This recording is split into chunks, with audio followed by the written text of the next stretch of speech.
ತಗೋ ಹಳ್ಳಕ್ಕೆ ಹೋಗಿ ಸ್ವಚ್ಛಗ ಆಮೇಲೆ ಅನ್ನ ಹಾಕ್ತೀನಿ. ಸ್ವಚ್ಛಗೆ ಏನಾದ್ರೂ ತೊಳೆದುಕೊಂಡು ಬಂದ್ರೆ ಮತ್ತೆ ಒತ್ತು ಹಳ್ಳ ಕಟ್ತೀನಿ.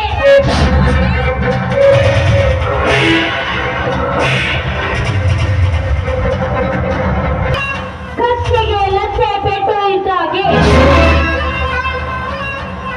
ಕಚ್ಚೆ ಪೆಟ್ಟು ಬಿದ್ದ ಹಾಗೆ ಯಾರು ಬರೋದು ಏನಂತೆ?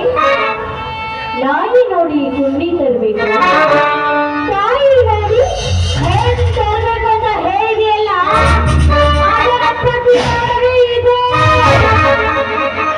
ಏನೋ ಮಗ ಮದುವೆ ಮಾಡಿಕೊಂಡು ಮನೆಗೆ ಬಂದಿದ್ದಾನಂತ ಸುಮ್ಮನೆ ಇದ್ದೆ, ಇರ್ಲಿ ಬಿಡು ಪಾಪ ಅಂತ ನಾಯಿಗೆ ಹಾಕಿದ ಅನ್ನವನ್ನು ಇವರಿಗೆ ಹಾಕುತ್ತಿದ್ದೆ.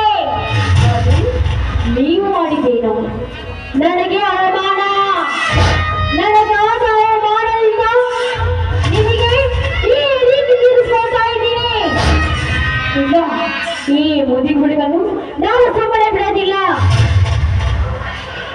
ಈ ಸೇಡಿನ ಜಾಲೆಯಲ್ಲಿ ನನ್ನ ಎದೆಯಲ್ಲಿ ಧಗಧಗದೆ ಉಳಿತಾ ಇದೆ.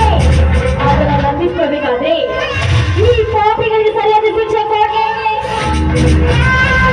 ಕರ್ಕೊಂಡು ಬಾ ಅಂತಂದ್ರೆ ನೀವು ನೋಡಿದ್ರೆ ಹಾಗೆ ಬರ್ತೀರಾ. ಡ್ರೈವರ್ ಏನಾದ್ರೂ ಇಟ್ಕೋ ಅಂತ ಹೇಳಿದ್ರು ಕೂಡ ನೀವು ನೆನೆಸ್ತಾನೆ ಇಲ್ಲ. ನೀವೇ ಕಾರ್ ಗಾಡಿ ಡ್ರೈವರ್ನ ನೇಮಕ ಮಾಡಿದ್ದೇನೆ.